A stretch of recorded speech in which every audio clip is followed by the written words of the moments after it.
పందిని చూసినప్పుడు మనం అనుకోవచ్చు చిచ్చి ఏం పంది ఇది రోజు చూసేది కదా అని. But as soon as a man looks at a beautiful woman, wow, my gosh.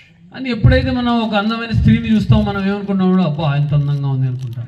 Shocked, bewildered. మనం ఆశ్చర్యానికి గురవుతాం అబ్బా అని. That is called Maya. దాన్నే మాయా అంటారు. This is the bodily conception of life. అయితే ఇది ఒక శారీరక మనస్తత్వం, మనం ఒక శరీరం అనుకోవడం. So as I say again, if you want to cure yourself from this disease, you simply have to do one thing.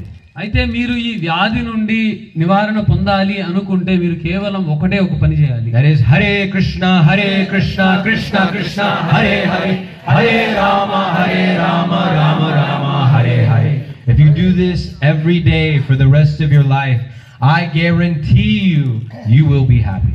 అయితే మీరు కేవలం ఈ హరే కృష్ణ మహామంత్రాన్ని కీర్తించినట్లయితే ఈ రోజు నుండి ప్రతిరోజు మీ జీవితంలో కేవలం ఇది మీరు కీర్తించడం ద్వారా చాలా ఆనందాన్ని పొందుతారు. దీన్ని నేను మీకు ఖచ్చితంగా చెప్తున్నాను. Thank you for your time. Hare Krishna. ఈ సమయాన్ని నాకు ఇచ్చినందుకు చాలా ధన్యవాదాలు. హరే కృష్ణ.